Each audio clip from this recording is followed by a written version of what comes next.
Ce tutoriel est un peu particulier car il va vous montrer comment réaliser un tutoriel vidéo et du coup je ne pouvais pas sur l'ordinateur faire directement ce tutoriel.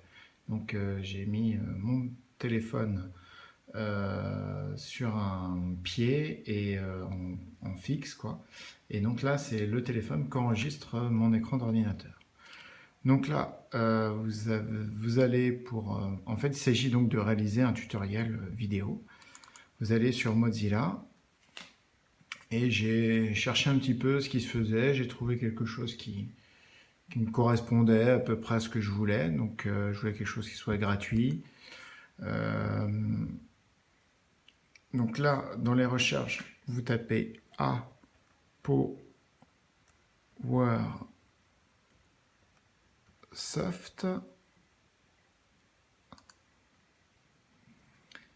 qui est le site sur lequel se trouve cette possibilité d'enregistrer l'écran.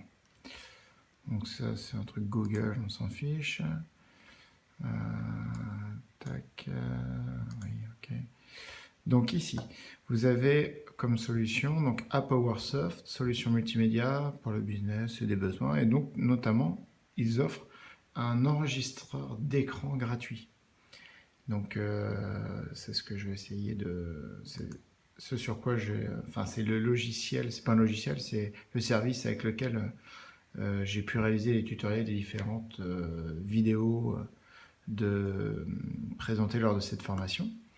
Donc ici, vous pouvez donc enregistrer votre écran. Donc il s'agit ici de cliquer sur enregistrer. Et pour enregistrer, il va normalement me demander de télécharger un logiciel.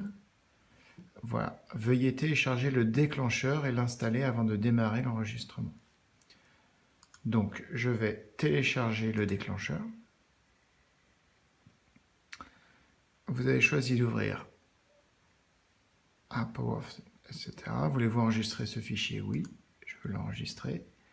Je vais l'enregistrer sur mon bureau pour l'instant. Enregistrer. Donc ici, la petite flèche m'indique que le téléchargement est en cours, voire même qu'il s'est terminé. Voilà. Donc si je vais sur mon bureau, je vois qu'il y a ce fichier-là qui s'est rajouté là sur la gauche, ApowerSoft. Donc je clique dessus.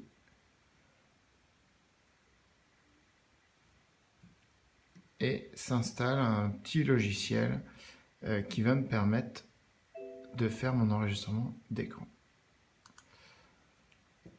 Donc maintenant, je reviens sur ma page. Mais il le fait automatiquement. Voilà, il m'a lancé l'application directement. Après, normalement, si je ferme, donc pour fermer, il faut fermer l'application. Voilà. Et si je réouvre, normalement, ça doit fonctionner tout de suite. J'ai pu à réinstaller ce petit logiciel. Donc, il doit être dans mon historique, le site.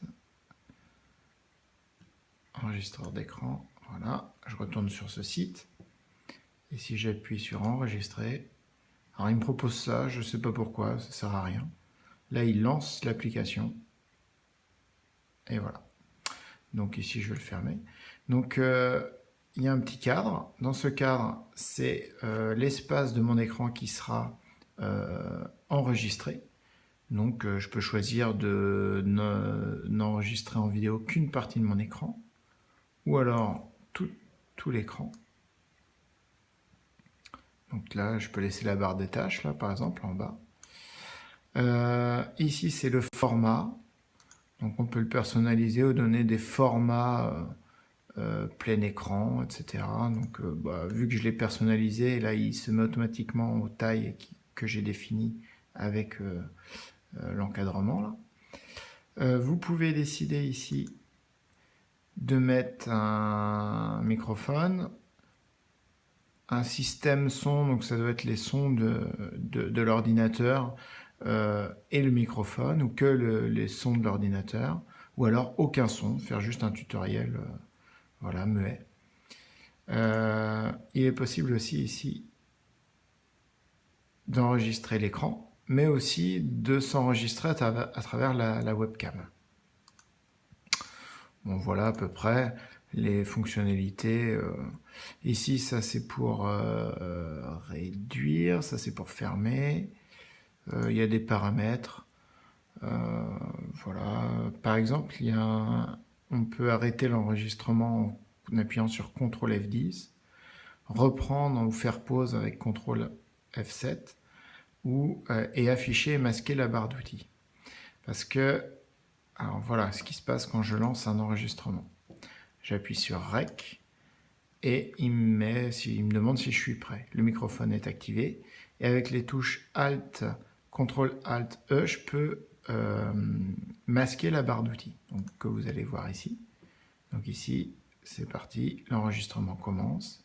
Et donc ici, l'enregistrement débute, il y a un chronomètre qui se déclenche. Le son ici, je peux le régler. Et je peux à tout moment faire une pause dans mon enregistrement.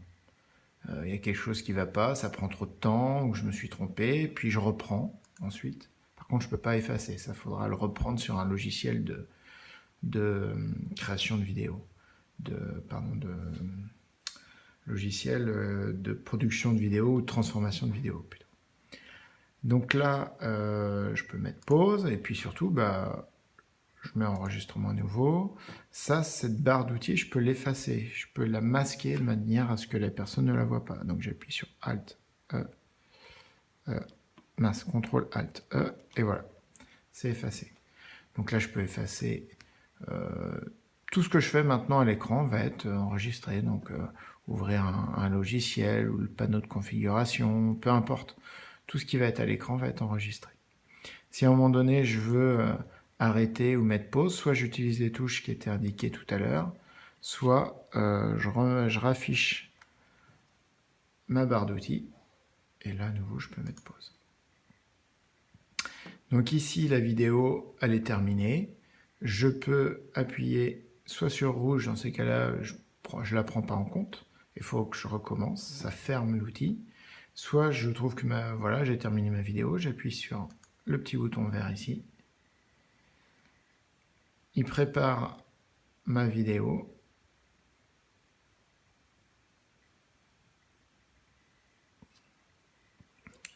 Et donc voici ma vidéo qui est en lecture, enregistrer l'enregistrement. Donc ici je peux appuyer sur enregistrer. Je veux l'enregistrer sous un fichier vidéo. MP4, enregistrer.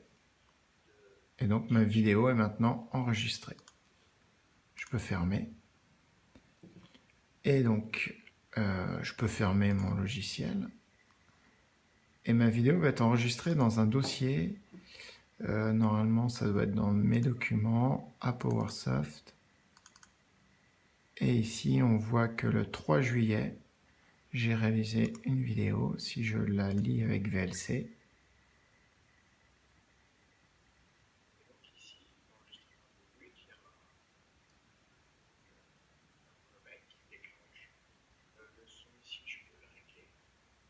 Et voilà. Donc là, je retrouve la vidéo que j'ai créée. Voilà, ce tutoriel est terminé et j'espère qu'il vous permettra de réaliser vos propres tutoriels vidéo et d'enrichir la base de tutoriels du collège.